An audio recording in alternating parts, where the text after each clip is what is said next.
आपको बता दें कि पश्चिम बंगाल को लेकर भाजपा कसने लगी है अपनी कमर और अपने सभी नेताओं को दे रही है निर्देश।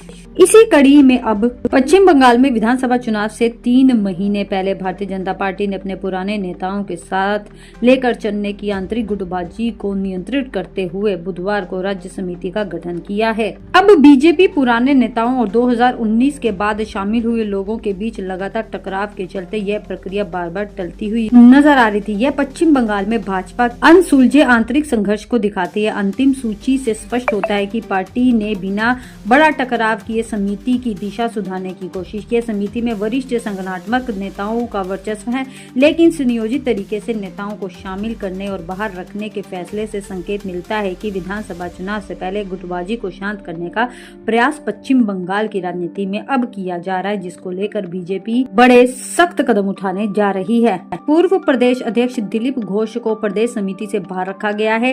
केंद्रीय नेतृत्व ने हाल ही में वरिष्ठ नेताओं से राजनीतिक रूप से सक्रिय रहने का आग्रह करके संदेश भी जारी कर दिए थे।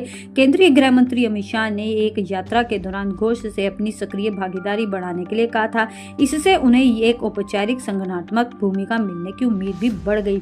सूत्रों के अनुसार विधानसभा चुनाव में संभावित उम्मीदवार माने जाने वाले कई वरिष्ठ नेताओं को जानबूझकर समिति से बाहर रखा गया, जिससे चुनाव प्रचार के दौरान व्यवस्थाएं बेहतर रहे। इस फेरबदल से पहले ज्यादा लाभ पाने वालों में बिष्णुपुर के सांसद सौमित्र खान है। इन्हें महासचिव बनाया गया है। इसके साथ लॉकेट चटर्जी और लोकसभा सदस्य ज्योतिर्मय सिंह महतो जैसे नेताओं की वापसी हुई है। सूत्रों के मुताबिक ये भी खबर निकल के सामने आ रही है कि पश्चिम बंगाल की राजनीति में बीजेपी इस समय अपने ऐसे दाव खेलने जा रही है जिसको लेकर शायद ही किसी ने अंदाजा लगाया हो। बीजेपी पश्चिम बंगाल की राजनीति में उतरने के साथ साथ नेताओं में फेरबदल करने की योजना भी बनाती हुई दिखाई दे रही है।